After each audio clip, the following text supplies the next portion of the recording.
नमो नारायण, जय महाकाल, जय मां बगलामुखी। देखिए, आज का जो टॉपिक है वो बहुत ही विचित्र है और बहुत ही अच्छा लुभावना भी है, क्योंकि इसमें आपको मैं जानकारी दूंगा पूजा के दीपक की। जी देखिए, जो भी इंसान पूजा और साधना में जाता है तो उसके दीपक में बहुत सारी आकृतियां बनती हैं।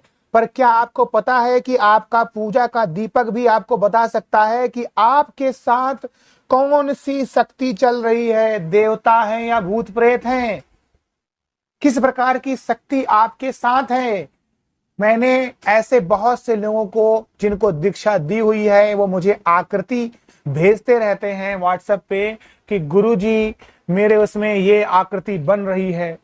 तो अब बताइए कि ये क्या है। तो देखिए, आकृति जो बनती है वो बहुत ही स्वाभाविक चीज है, और ये जो आकृति बनती है ये ज्यादातर सरसों के तेल यानी सरसों के दीपक में ज्यादा बनती है कंपेयर टू घी की अपेक्षा। ये एकदम सत्य है। लेकिन ये जो घी और सरसों है ये आपके पैसे को नहीं दर्शाता है। आपके पास जो भी मनी है, जो भी सामर्थ्य है, उस हिसाब से आप चूज कर सकते हैं। ये जरूरी नहीं होता है। जरूरी होते हैं तो सिर्फ आपके भाव। ईश्वर कभी भी घी और सरसों नहीं देखते हैं, वो देखते हैं आपके अंदर भाव कितना अच्छा है। अगर आपके भाव अच्छे होंगे तो ईश्वर आपको कई रूपों में संकेत देते हैं, इसमें कोई शक नहीं है। याद करिएगा, मैं आपको एक चीज बताना चाह रहा हूं कि इसके पहले भी मैंने वीडियो बताया था, मैं फिर से बोल देता हूं कि जब भी आप पूजा पाठ करते हैं तो ईश्वर आपका दो काम सबसे पहले करते हैं। एक तो आपके चक्र यानी आपके अंदर के जो चक्र होते हैं, आपके नीचे से लेकर यानी मूलाधार चक्र से लेकर ऊपर तक कुंडली जागृत होने तक, आपके थर्ड आई तक, आज्ञा चक्र तक, आपके सारे चक्र को एक एक करके बैलेंस करते हैं। क्यों बैलेंस करते हैं? कि ये जो आपका शरीर है ये मंदिर है, ये शरीर आपका मंदिर है। अब इस मंदिर को जब ईश्वर क्लीन करेंगे तभी तो ईश्वर विराजमान होंगे ना। जैसे पुजारी आप देखिए मंदिरों में रोज साफ सफाई करते हैं, घंटी बजाते हैं, भगवान की चुनरी चढ़ाते हैं, पूरा साफ सफाई करके मंदिर की दहलीज को साफ करते हैं, झाड़ू पोछा करते हैं, फिर भगवान का भोग लगाते हैं, आरती करते हैं। तो ये दैनिक दिनचर्या है। तो आप जो साधना करते हैं तो ये भी आपकी दैनिक दिनचर्या ही है। आप पर डे साधना के मंत्रों का जाप करके हर दिन ईश्वर में विलीन हो रहे हैं, हर रूप में ईश्वर को पा रहे हैं, अपनी भक्ति के चरम सीमा पे आप पहुंच रहे हैं और दिखा रहे हैं कि हे ईश्वर देखो, मैं तुम्हें पुकार रहा हूं, तुम्हारा भक्त तुम्हें आवाज दे रहा है, कृपया मेरी इस आवाज को सुनो। यानी आपकी आवाज की जो ध्वनि है उन मंत्रों के द्वारा ईश्वर तक एक एक करके पहुंच रही है। अब कब पहुंचेगी ये आपकी भक्ति के ऊपर है, और भगवान कब सुनेंगे ये भी आपकी भक्ति के ऊपर है। जितनी अच्छी आपकी चाहत होगी, जितनी अच्छी आपकी निष्ठा होगी, जितना अच्छा आपका चरित्र होगा, ईश्वर के पास उतनी जल्दी आपकी आवाज पहुंचेगी, कोई शक नहीं है। लेकिन अगर आपके औरा चक्र में आपको प्रॉब्लम हो रही है, धीरे धीरे आपका चक्र, आपके कर्मा बहुत खराब है, तब भी ईश्वर एक ऐसी जगह है जहां पर वास करते हैं, वो होता है आपकी आकृति का दिया। यानी पूजा के दीपक की जो ज्योत बनती है उसमें भी भगवान विराजमान होते हैं, इसमें कोई शक नहीं है।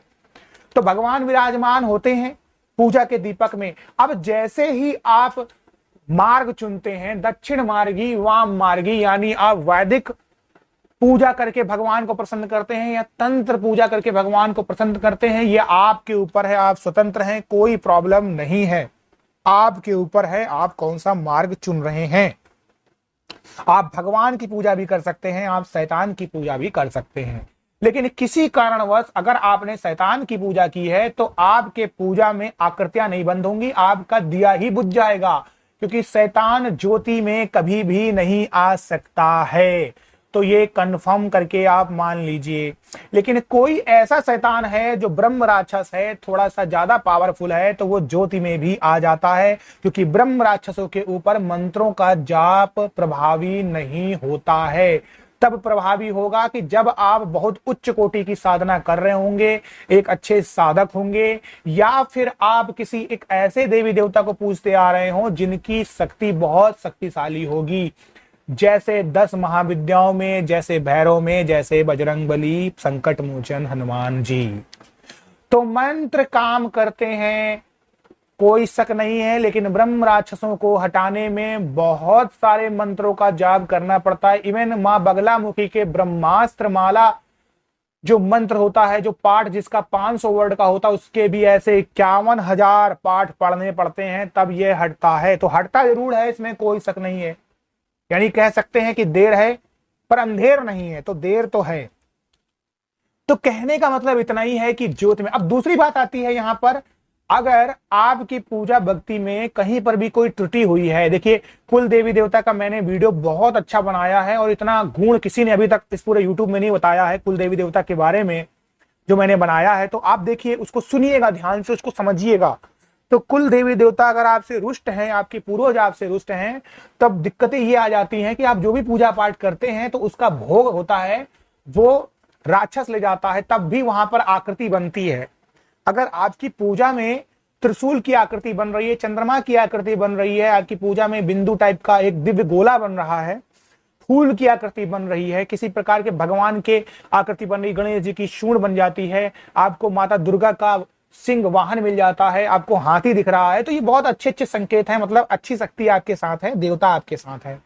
लेकिन कुछ अगर आपको उटपटांग आकृतियां मिल रही हैं, जैसे अजीब प्रकार का आपको कोई चील टाइप का दिख रहा है, कोई नाग टाइप का दिख रहा है, कोई दैत्य टाइप का दिख रहा है, राक्षस टाइप का मुंह फाड़े हुए, तो मतलब ये सब गलत संकेत हैं। और आपको भी अगर ऐसा लगता है कि सपने भी बुरे बुरे आना स्टार्ट हो रहे हैं और ऐसा लग रहा है कि कोई छूने की कोशिश कर रहा है, कोई पुकार रहा है, तो फिर आप सतर्क हो जाइए। फिर दूसरी पैरामीटर्स होते हैं जिससे पता चल जाता है कि आपके साथ भूत प्रेत हैं, फिर उनको आपको सही करना जरूरी होता है।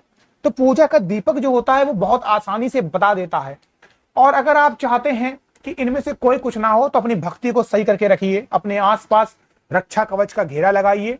किसी भी भगवान, किसी भी देवी देवता की आप पूजा करते हो, सबसे पहले कवच का पाठ करिए। ये सबसे अहम नियम होता है साधना में, अपने शरीर की रक्षा करना। शरीर रक्षा में देखिए बहुत कुछ आ जाता है। अगर आपने सही प्रकार से मंत्रों का उच्चारण किया होगा, अगर आपको किसी का श्राप विमोचन करना आता है मंत्रों का, तो आप देखेंगे उसके अंदर हृदय से लेकर, उंगली से लेकर, योनि से लेकर हर एक चीज, आपके प्राइवेट पार्ट तक उसको बचाना आता है, जिसे कहते हैं शरीर रक्षा।